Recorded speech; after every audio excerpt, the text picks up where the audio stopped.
Rush. Qual é o objetivo do Rush? Determinar a fisiopatologia do choque. Qual é a probabilidade de que eu consiga fazer isso com o Rush? 70, 80%. 70 a 80%. Além disso, quais são as quatro fisiopatologias principais? Distributivo, obstrutivo, hipovolêmico e Cardiogênico. Excelente. E para isso a gente vai se apoiar no tripé, que é... bomba, tanque, canos. Ótimo. Então vamos começar pela bomba.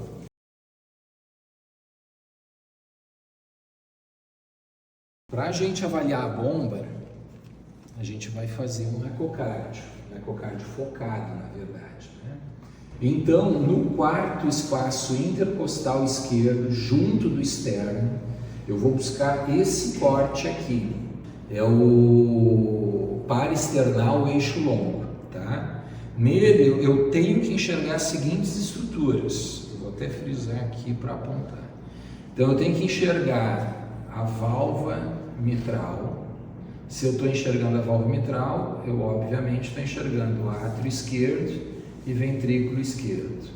Além da válvula mitral, eu tenho que enxergar, deixa eu fechar aqui a válvula aórtica para vocês enxergarem. Eu tenho que enxergar a válvula aórtica, certo? Então, átrio esquerdo, válvula mitral, ventrículo esquerdo, via de saída do ventrículo esquerdo, válvula aórtica, raiz da aorta. Isso aqui é o septo interventricular, dividindo o ventrículo direito do ventrículo esquerdo. E o que é essa bolinha aqui?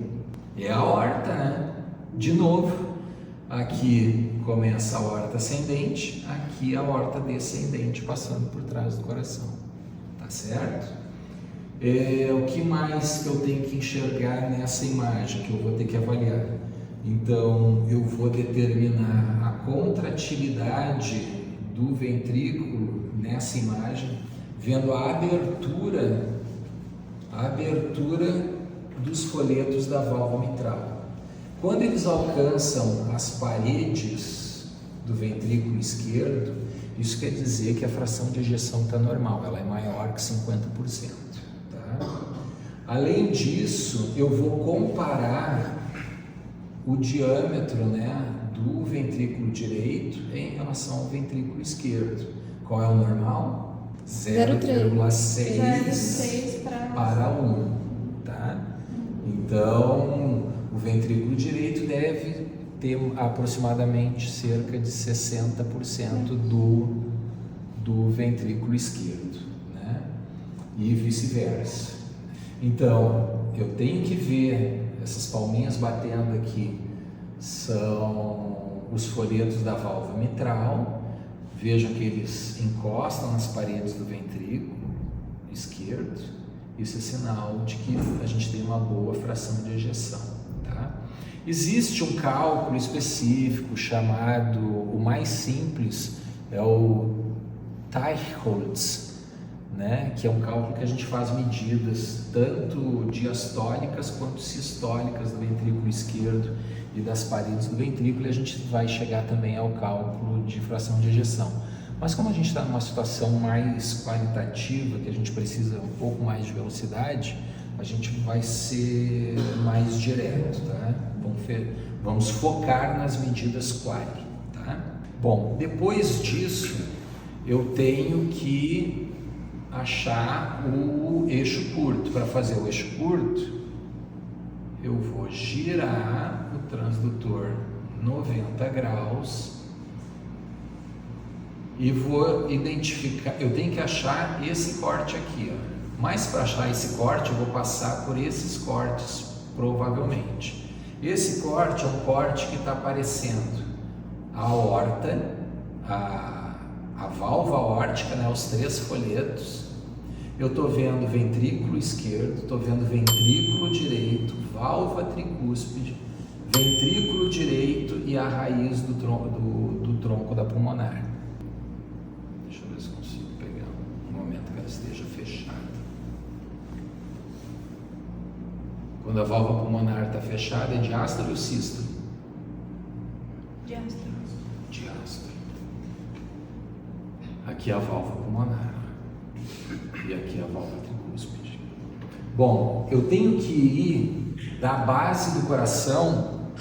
A base do coração fica aqui, o ápice fica aqui, não é isso?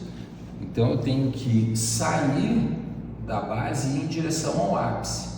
Logo depois, então, que eu vejo o corte, onde eu encontro a aorta, átrio direito, ventrículo direito, tronco da pulmonar e o átrio esquerdo, se eu ir em direção ao ápice, logo depois eu encontro aqui, ó, nada mais é do que a válvula mitral abrindo e fechando.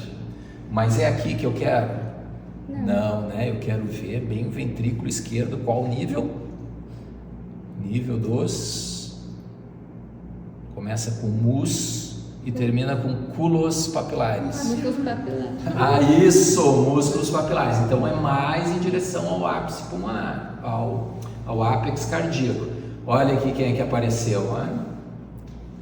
Os papilares, estão vendo? E para isso você... Só andei um tiquinho de nada, escorreguei um pouquinho o meu transdutor, milímetros. Ó, milímetros escorregando. Cheguei, tá? Observem aqui nessa imagem. A primeira coisa que eu falei para vocês, para a gente avaliar a contratilidade do ventrículo esquerdo, é a capacidade da válvula mitral abrir e os folhetos encostarem nas paredes do ventrículo. A segunda coisa que vocês vão olhar é o quanto ele diminui na sístole, tá? E como é que eu vou observar isso? Eu vou observar procurando enxergar os músculos papilares. Aqui eu estou com os papilares, né? A distância ao final da sístole entre os papilares, que é esse pretinho aqui, deve ser igual ou menor do que a base do papilar. Isso, o triângulozinho aqui é o músculo papilar, ó, vocês estão vendo? Então a base dele é a medida que eu vou usar para ver a distância entre os papilares, que isso é sinal de que ele está contraindo, tá? Terceira coisa que eu vou olhar aqui, eu vou comparar o ventrículo direito com o ventrículo esquerdo. Lembrar das proporcionalidades, 0,6, 1,0. E outra coisa que eu tenho que ver tanto nesse corte quanto no eixo longo é o seguinte: se o septo interventricular está apontando fisiologicamente, ele tem que apontar para onde? Para o ventrículo direito, né? O ápice, o septo, ele é forte, né? A maior pressão está dentro do ventrículo esquerdo, então ele tem que apontar a convexidade dele para dentro do ventrículo direito. Se tiver invertido, isso quer dizer o quê? Aumento da pressão do lado direito. E ótimo, aumenta demais a pressão dentro do ventrículo direito. E qual é o choque que aumenta a pressão dentro do ventrículo direito? Qual dos obstrutivos? Pneumotórax hipertensivo? Não. Não, tem Dos três. Tamponamento. Não. Edema TEP. TEP. A gente só tem 3 causas de choque obstrutivo: pneumotórax hipertensivo, tamponamento cardíaco e TEP maciça. Na TEP, essa pressão aumenta tanto aqui dentro, porque o que acontece? No pneumotórax e no tamponamento, a pressão que aumenta é por fora do ventrículo direito. E por isso que ele oblitere e o sangue não chega nele. Já na TEP, tu tem fechamento da via de saída do ventrículo direito. E aí a pressão aumenta dentro do ventrículo. E isso é que faz inverter o septo interventricular. Então a gente tem que ver o formato do septo, tanto no curto quanto no longo. Vejam que convexidade para onde que está? Direito. Ah, mas eu fiquei em dúvida aqui na sístole. A gente sempre tira a dúvida na diástole. Ó. Olha aqui, diástole, por que é diástole? Está aberta a válvula mitral, né? Então aqui é o momento de relaxamento da musculatura. Olha para onde que ela está apontando. Convexidade para dentro do ventrículo direito. Isso que é o fisiológico. Então eixo longo, eixo curto. Dúvidas? Como que você faz com o transdutor, professor? Ó, 90 graus no sentido horário. O próximo corte que a gente vai buscar é o Gelado. é o apical de 4 câmeras. Aqui é o seguinte, a gente inverte o índice. Se ele está para um lado, a gente inverte para o outro. Tá? E aí, desse lado aqui da tela tem que ficar as câmeras esquerdas e deste lado as câmeras direitas. Como é que eu sei que isso aqui são as câmeras esquerdas? Se eu obliquar um pouquinho meu transdutor, eu vou ver a saída. Deixa o corpo inclinar um pouquinho, apoia assim. Isso. Eu vou ver a aorta aqui saindo do ventrículo esquerdo. E outra coisa que eu tenho que enxergar é o que a gente chama de banda moderadora. Alguém já ouviu falar nisso? A banda moderadora é uma porção de miocárdio, é uma ponte de tecido que existe dentro do ventrículo direito, tá? Que ela ajuda a moderar as pressões.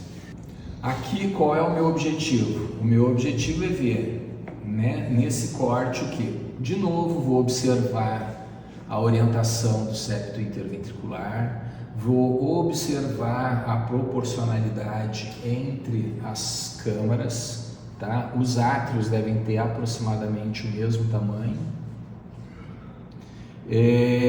Eventualmente, quando vocês lembram do sinal de McConnell, McConnell é aquele que a gente tem que mexe demais o ápice aqui com... Tem aquele movimento do ápice com a hipermobilidade dessa parede livre aqui do ventrículo direito.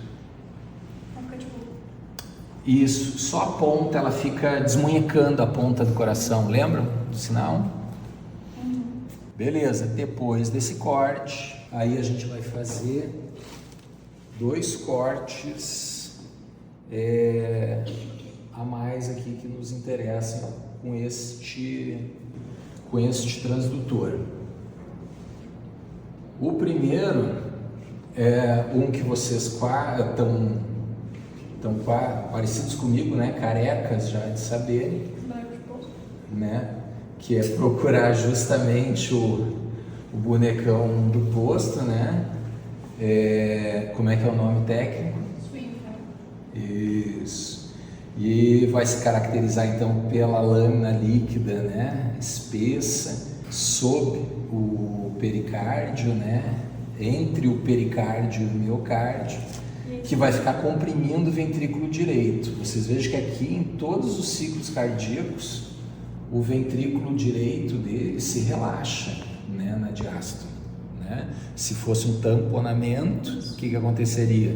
Ficaria comprimido o tempo todo. O outro corte que a gente vai fazer aproveitando esse transdutor no rush, lembre-se, esse aqui é o subxifoide ou subcostal. É o mesmo do FAST. Tá? Igual, exatamente, é o mesmo do FAST. Além desses cortes, tem mais um corte que a gente vai fazer, que é aqui na fúrcula external. A gente pede para o indivíduo estender a cabeça e virar um pouquinho para o seu lado direito. Isso assim. O que a gente vai fazer? A gente vai entrar com o transdutor, com o índex para o lado esquerdo. Pensem que aqui na fúrcula a gente tem um relógio, sendo que a cabeça é 12 horas e apontando para o xifoide 6, tá? Então a gente vai deixar o índex virado para 6 horas e vai apontar para dentro do tórax. E aí a gente vai... Gente, que bonito aqui a crosta da aorta dele, né?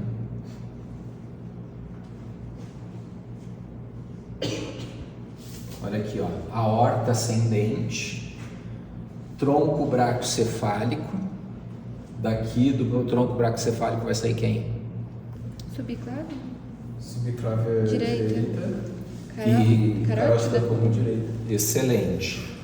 Depois do tronco bracocefálico, Subclave esquerda? antes da subclave esquerda, Carótida comum esquerda e finalmente subclave. a subclave esquerda. Via de regra, quando nós temos dissecções aórticas da aorta torácica, elas acontecem junto da origem da subclave esquerda. E por que aqui é um ponto de preferência, assim? Porque aqui é a região que a gente pode ter coarctações, né? Coarctações, que é diminuição, estreitamento. E a coarctação acontece normalmente aonde? Aonde chega o canal arterial que faz aquele shunt entre pulmonar esquerda e aorta para levar mais sangue oxigenado lá no fetinho para o cérebro, né? Então essa é a região que pode ter coarctações. Quando você tem um fluxo num determinado vaso e você tem estreitamento do vaso, o que acontece? A gente provoca aumento da velocidade. Se a gente aumenta a velocidade de fluxo, a gente provoca turbilhonamento também. Então, nessas regiões onde tem turbilhonamento, você pode ter lesão do endotélio e ir dissecando, né? Lembram daquilo que eu falei da importância da dissecção aórtica em relação ao choque cardiogênico, né? Porque vai dissecando até chegar lá na base da aorta, lá na válvula aórtica, onde tem origem quais vasos? As coronárias. Coronárias. E a coronária, qual é o momento que a coronária recebe sangue? Na diástole. Na diástole. E na diástole, então, a dissecção acaba cobrindo, funcionando como uma válvula, não deixando o sangue entrar. Sangue não chegando, infarto, você perde músculo cardíaco. Tá muito bom de fazer no nosso modelo aqui. Nem sempre vai ser fácil da gente enxergar isso aqui, tá? Esse corte é o... Esse é o corte